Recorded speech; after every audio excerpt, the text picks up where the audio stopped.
illegal immigrants. They're not supposed to be here. Yo soy Emerson Segura y esto es TV Migrante Informa.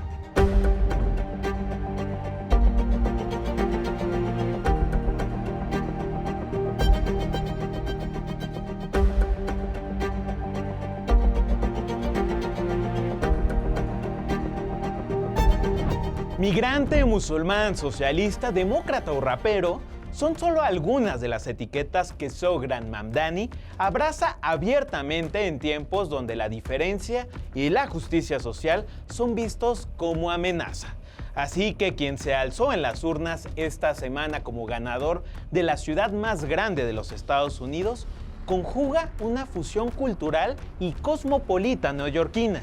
Mamdani ahora es no solo el rostro de quien pretende rescatar a la ciudad de Nueva York, sino también quien se ha convertido en la antítesis del trumpismo.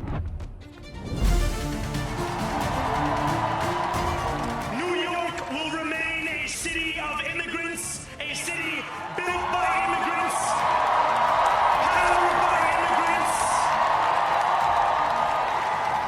and as of tonight, led by an immigrant. En los años 30, Nueva York resistió el avance del fascismo. Hoy se levanta frente al trumpismo. La ciudad que vio nacer a Donald Trump en Queens se inundó de votos este 4 de noviembre a favor de Zohran Mamdani, joven inmigrante africano, musulmán y socialista que ha vencido al establishment del Partido Demócrata, a un puñado de empresarios que apostaron en su contra y al discurso profundamente racista y xenófobo de Donald Trump. Hijo de inmigrantes, Mamdani conjuga la multiculturalidad y la diversidad de la ciudad más grande de los Estados Unidos. Thank you to those so often forgotten by the politics of our city who made this movement their own. I speak of Yemeni bodega owners and Mexican abuelas, Senegalese taxi drivers and Uzbek nurses, Trinidadian line cooks and Ethiopian aunties. Yes, aunties. El triunfo de Mamdani en Nueva York llega 24 años después de los ataques terroristas del 11 de septiembre y la ola de islamofobia a partir de estereotipos perpetuados, lo que sin duda representa un cambio cultural en la sociedad neoyorquina. Trump, quien normalizó el fanatismo antimusulmán, hoy se ve derrotado frente a un movimiento en las calles y las urnas que rechazan su aversión a la diversidad. Aunque Mamdani se centró incansablemente en los problemas de asequibilidad de la vivienda en la ciudad, dejando de lado la política nacional, el contraste entre el jovial inmigrante y el presidente fue innegable. Well, then we'll have to arrest him. Look, we don't need a communist in this country, but if we have one, I'm going to be watching over him very carefully on behalf of the nation. But I will not be intimidated by this president. I will not be intimidated by anyone because my job here is to serve the people of the city. Emerson Segura, TV Migrante. La ciudad de la Gran Manzana es hogar de la diversidad, la cultura y sobre todo también de la migración. Se estima que en esta ciudad viven cerca de 1 millón de personas identificadas como musulmanas, pero no podemos dejar de lado la presencia de la comunidad mexicana y latina en ella. Dentro de esta población destaca la presencia de los mexicanos, pues representan el 12.7% del total de habitantes, con 475,000 connacionales que radican en Nueva York. Así señalan estimaciones del Consulado General de México en esa ciudad. Asimismo, estima que el total de la población latina en esa entidad asciende a 3.720.983 habitantes, representando el 19% de la población total. De acuerdo con datos de la Oficina de los Estados Unidos, puertorriqueños, dominicanos y mexicanos son los grupos predominantes de la entidad y representan el segundo grupo racial y étnico más grande de Nueva York. Y me da muchísimo gusto enlazarme con Felipe Galindo Fego, caricaturista e ilustrador hasta la ciudad de Nueva York. ¿Qué tal, Fego? Bienvenido a TV Migrante. Gracias a ustedes por la invitación, encantado de estar aquí con ustedes. Fego, ¿qué reflexión haces justamente sobre el momento que atraviesa Estados Unidos en la administración trumpista y la censura que tú mismo has vivido? Cuéntanos un poco de eso. Sí, mira, bueno, empezando porque desde que entró desde que entró al poder el Trump en enero, digo, entró con todo. Fue como un bombardeo y sigue siendo un bombardeo de acciones que sorprenden a los mismos ciudadanos, a sus mismos seguidores y al resto del mundo, ¿no? Ya lo sabemos, con tarifas, con convertir en criminales a los indocumentados, en fin, contra el medio ambiente, todo, o sea, es totalmente bizarro lo que está haciendo. Y ayer leí una nota que decía que hasta él mismo está sorprendido de cómo todo le está saliendo bien, porque él pensaba que iba a ser un poco más difícil, como le había pasado en su primer término. Entonces, en este contexto, digo, todos estamos sorprendidos, estamos tratando de hacer lo que se puede en nuestros diferentes campos. Yo hago mucho cartón político, estoy colaborando con un escritor y hacemos cartones contra Trump, más bien criticando mucho lo irreal e inhumano que son sus políticas, ¿no? Y bueno, de repente me tocó a mí hace casi 3 meses, me entero por el New York Times y por una amiga que me habían puesto en una lista de artistas que no querían que estuviéramos en el Smithsonian. Y me sorprendí mucho, me dio miedo al principio, no lo voy a negar, dije, porque este señor es así como muy vengativo, y dije, espero que no se metan más conmigo, que nada más... Tal vez nada más van a retirar la obra. Es una obra que yo la van a ver, hice en 1999 y es una reflexión sobre la migración y el muro fronterizo que había entonces. Hice un juego visual de que se caía parte del muro y estas son unas placas de metal y hice una especie de bandera de Estados Unidos con la noche reflejando las estrellas, y del otro lado de la barrera están celebrando el 4 de julio, que es la independencia de Estados Unidos. Entonces se crea como una bandera, y hay un migrante que está asomando, viendo, ni siquiera sabemos si es migrante o no, tal vez es un mexicano que nada más está de curioso viendo hacia allá, y no sabemos qué está pensando, nada más está viendo la celebración, le gustaría estar ahí, tal vez sí, tal vez no. O sea, es una cosa que te deja... Se lo dejo al criterio del espectador, ¿no? Entonces el Smithsonian me pidió esta pieza hace 3 años para un ala en el Museo de Historia de Estados Unidos. Hicieron un espacio dedicado a la historia de los latinos en Estados Unidos. Entonces es como un ejemplo de lo que se planea hacer en un museo dedicado a la historia de los latinos en Estados Unidos, así como acaban de hacer uno sobre la población afroamericana. Entonces, primero que nada, Trump no pasó fondos ya para la creación de este museo. Entonces, este recinto pequeño que teníamos, fue gente cercana a él y empezaron a ver, no nada más aquí, sino en otros museos del Smithsonian, cosas que les molestaban o que creían que estaban ofendiendo a la historia de Estados Unidos. En mi caso dijeron eso, y entonces lo pusieron en una lista de obras que tenían que remover.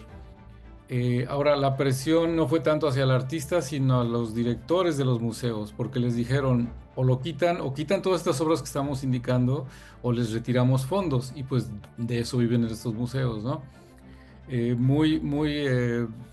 Digo, ni hablar, con el temor, el director accedió a esto. Entonces, esto es lo triste. Además, yo fui a Washington rápido a documentar mi obra antes de la quitaran, y llegué y ya habían quitado toda la sección dedicada a los latinos en Estados Unidos, meses antes. O sea, creo que esto supuestamente debía ser indefinidamente, pero decidieron crear una nueva exposición para bajarle el tono a la crítica a Estados Unidos, porque digo, la relación de Estados Unidos con los latinos ha sido fuerte. Entonces, y esto es el deber de los museos, ponerte las cosas en contexto y que el espectador llegue a su conclusión.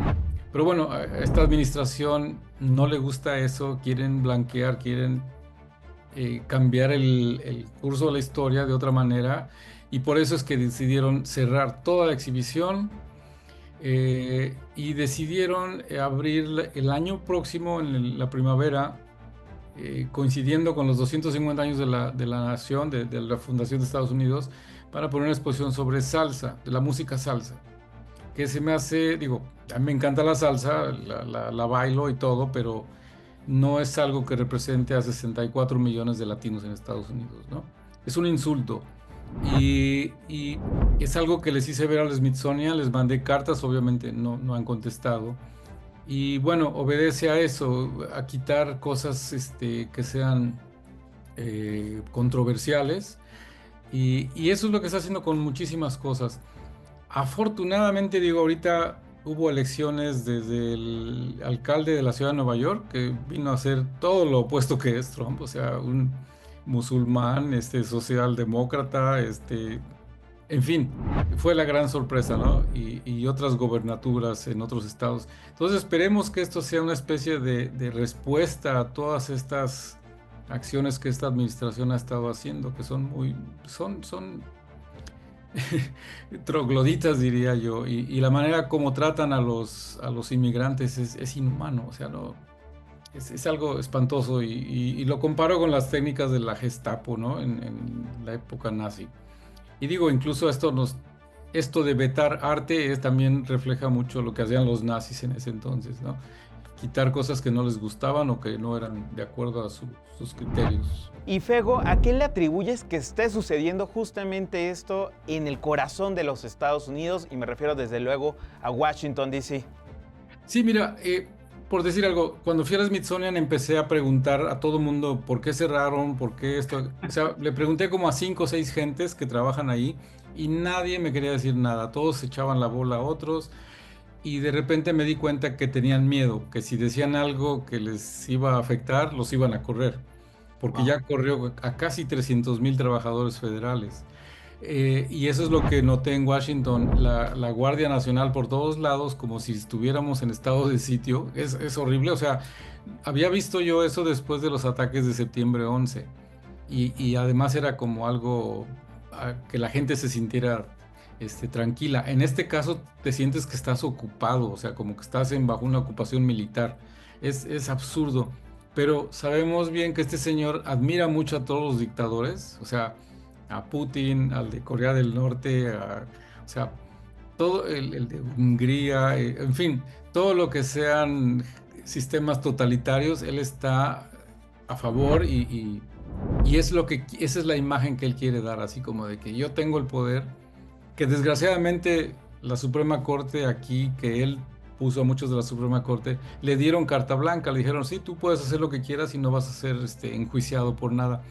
Pues oye, le dieron más libertad que un rey, o sea, porque hasta los reyes ahora tienen parlamento, ¿no? Aquí se brinca al Congreso, saca leyes así como muy oscuras y trata de imponer su voluntad con eso.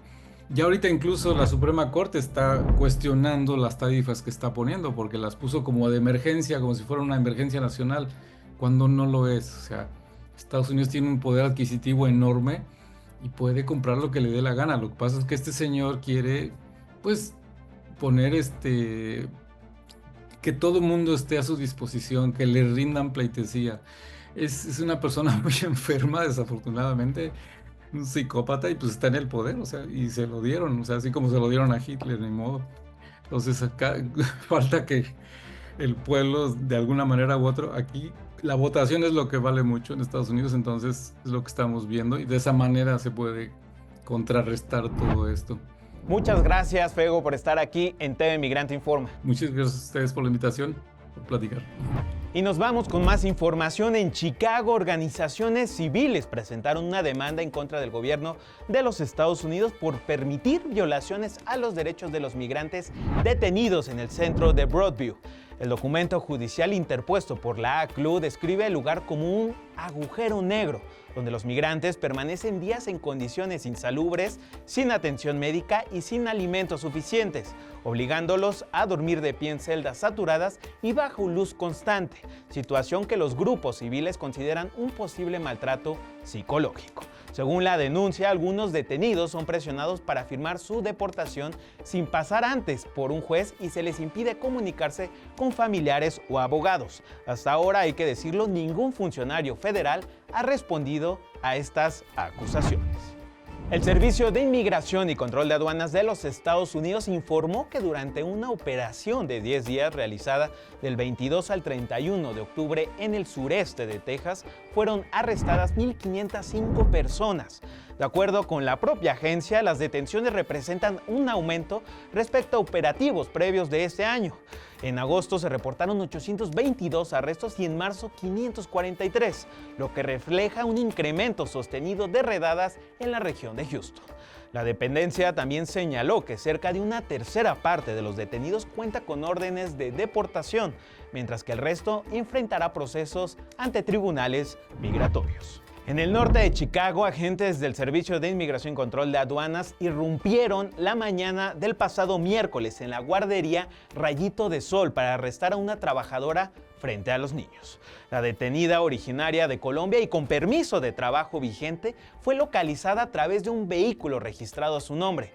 Según la versión oficial del Departamento de Seguridad Nacional, los agentes intentaron detenerla durante una revisión de tráfico y huyó hacia la guardería, donde intentó esconderse poniendo en riesgo a los menores. Sin embargo, los padres de familia rechazaron esa versión y denunciaron el operativo por el uso excesivo de la fuerza, afirmando que la mujer era maestra del plantel y que los niños fueron aterrorizados al presenciar el arresto.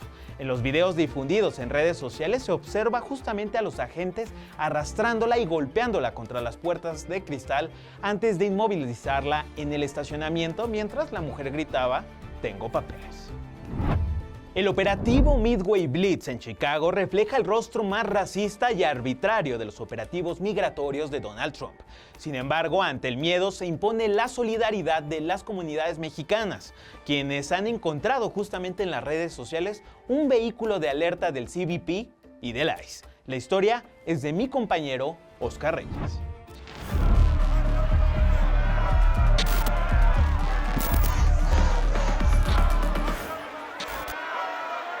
Prácticamente todas han sido protestas pacíficas, aunque Migración ha tratado de provocar a la población en más de una vez. En Chicago, con el operativo Midway Blitz desde el 8 de septiembre pasado, han sido detenidas al menos 3,000 personas, de acuerdo con datos del Departamento de Seguridad Nacional.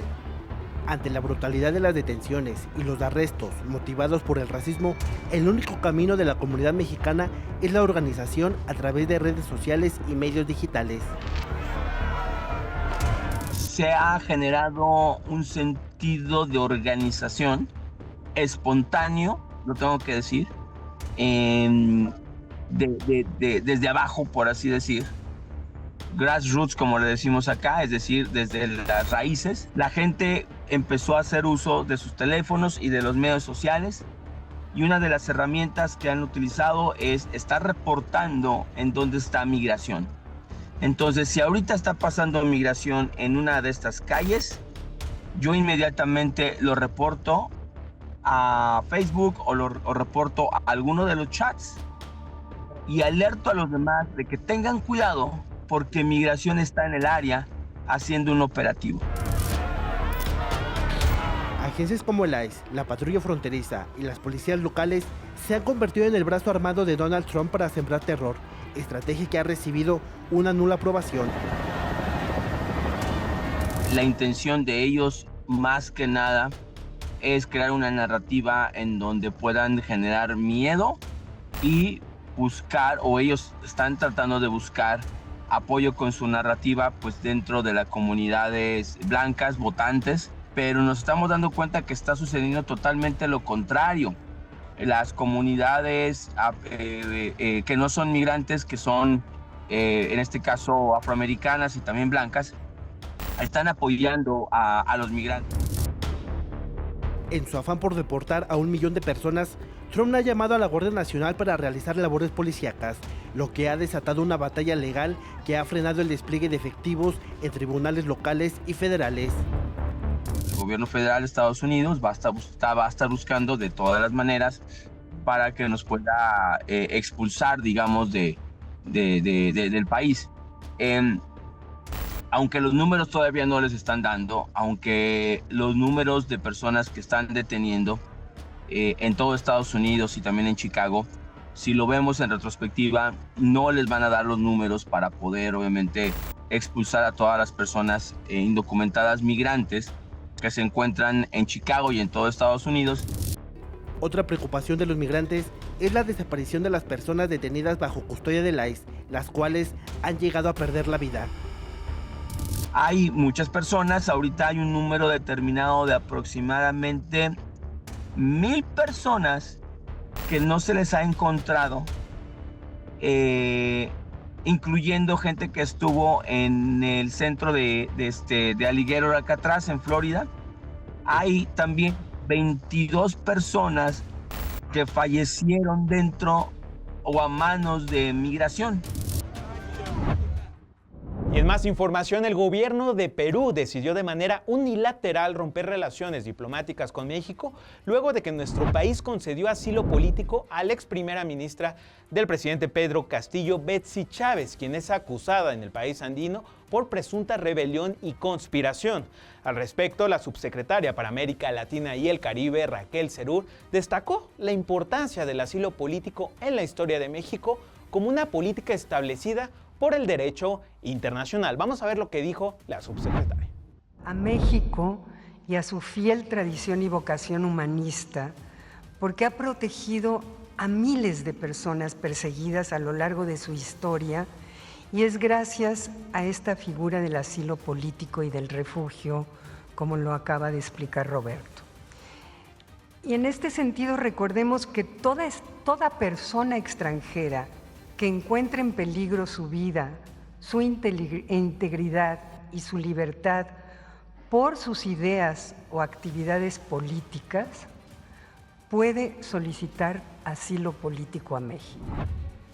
El cine boliviano ha llegado a diversas latitudes con el largometraje La hija cóndor, del director Álvaro Olmos Torrico, quien decidió retratar la migración y los saberes de las mujeres quechua que habitan las montañas andinas de Bolivia, reflejando una mirada más humana de cómo la movilidad humana transforma las identidades y los sueños de quienes buscan un mejor futuro. Vamos a ver.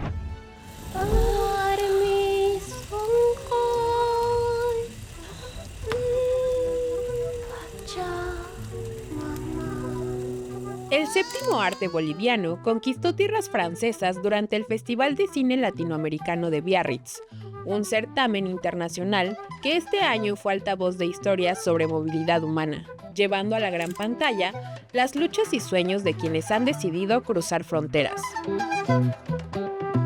La cinta La hija cóndor del cochabambino Álvaro Olmos Torrico se llevó el máximo galardón del certamen francés con la historia de una joven partera quechua, quien mientras canta para aliviar el dolor de las mujeres durante el parto, sueña con dejar las montañas y conquistar la ciudad con su melodiosa voz.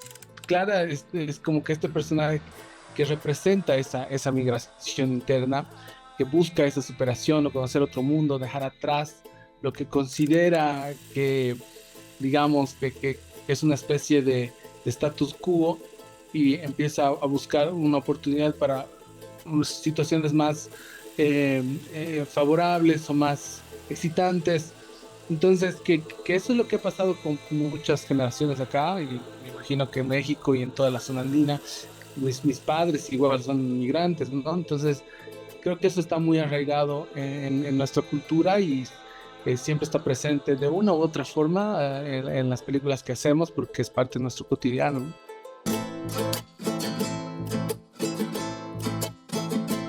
La inmensidad de la naturaleza y los caminos que trazan las montañas andinas de Bolivia guiaron al director Álvaro Olmos Torrico hasta una partera, cuya alma y esencia encendieron la chispa que daría vida a uno de sus personajes. Después a Aniceto me presentó, el productor local de Independencia, me presentó una partera ahí en la comunidad y fue a través de ella que me fui involucrando, ¿no? y conociendo un poco la dinámica que hay en estas comunidades que están alejadas en las montañas y el problema que tienen con la fuga de jóvenes, la tradición y los conocimientos que se van perdiendo, se van mezclando también con el mundo occidental, y a través de la partería fue que como que empecé a abordar ese tema y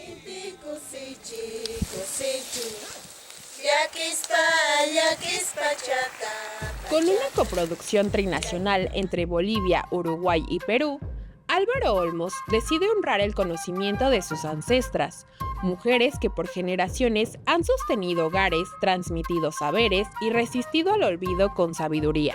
El elenco, conformado por actrices no profesionales y en su mayoría originarias de la región como Nelly Guaita, Marisol Vallejos Montaño y María Magdalena Sanizo, aportó una fuerza genuina apegada a la realidad indígena. Gracias a ellas, las cholitas cobraron vida desde sus propias vivencias, haciendo que la autenticidad brillara en cada escena. La película ha llegado a diversas latitudes, como el Festival Internacional de Cine de Toronto, donde destacó como lo mejor del cine internacional. Es importante llevar nuestro cine, nuestra voz por todo el mundo, porque películas sobre migración, como La hija cóndor, como La isla, como tantas películas que he visto en este festival increíble que es Biarritz, pues son una voz muy importante que no podemos callar, ¿no? O sea, es nuestra forma de resistir también a los embates del mundo occidental y todas estas personas que quieren acabar con nuestras formas de vida y nuestra cultura. Creo que es fundamental elevar en nuestra voz. Es así como La hija cóndor se vuelve un puente entre culturas, una expresión del arte que invita a conocer otras formas de vida, que aunque parezca lejana, es el eco de cientos de voces latinoamericanas. María Domínguez, TV Migrante. Muchas gracias por estar en este programa de TV Migrante Informa. Yo soy Emerson Segura y no se pierda todo nuestro contenido en nuestras redes sociales en @TV Migrante, en la plataforma digital de los medios públicos MX Plus, en Altavoz Radio, en Canal 14 y desde luego en TV Migrante. Hasta la próxima.